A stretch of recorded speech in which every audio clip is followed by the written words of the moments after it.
Live life to the fullest. Well, tell me, Devin, how can you live life to the fullest? You do that by taking action, not waiting like I'll do this in another 20, 30, 40 years, saying, how can I do this? Or at least how can I do some part of this right now? How Because can I? tomorrow never comes. So whatever you can do today and enjoy today and set yourself up for the future, but also understand that you still have to enjoy the present.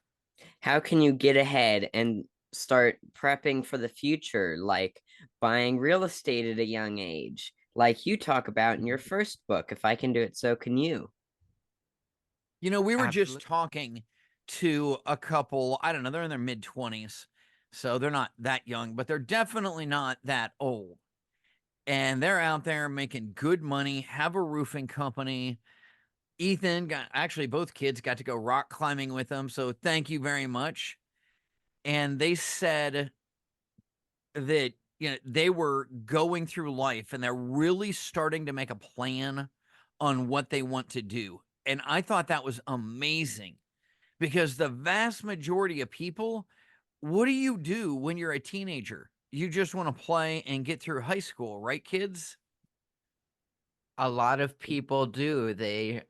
I'm just going to enjoy my teenage years, get through high school, uh, maybe party through college. I'm not really sure on that one, but uh, And they even And some do of the then that. people, let's some bring in people, Lila. What did your friends do in college? I know what you and I did, but I what did I know a lot of people that they treated college more like a party. They didn't pay for their own schooling. They didn't take it very seriously. They were just trying to have some fun, which I could kind of see their point of, you only live so long. And I was so focused on, no, I've got to get my accomplishments done. I've got to get the schooling done. I've got to get, all these. I was very focused on the what I thought I needed to do at the expense of having some of that fun.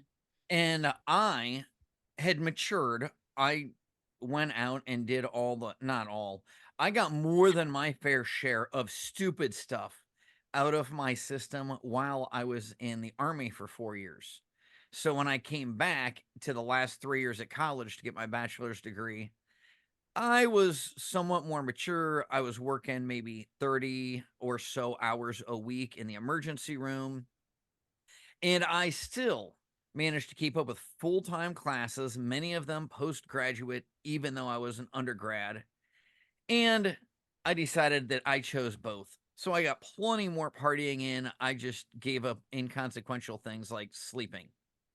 I know college students sleep, that's just optional. Really? What else are you gonna do? I know, right, Ethan? What are you going to do? We don't need sleep. we don't need to be healthy and all that stuff. Right. So there's probably better ways. And when we were talking about this with your friends from Life and Air, I brought up they should watch the movie Night and Day. Tom Cruise and Cameron Diaz. thank you, Cameron Diaz. Really great movie, but one of my favorite lines is someday. That's a really dangerous thought or a dangerous word because someday never comes.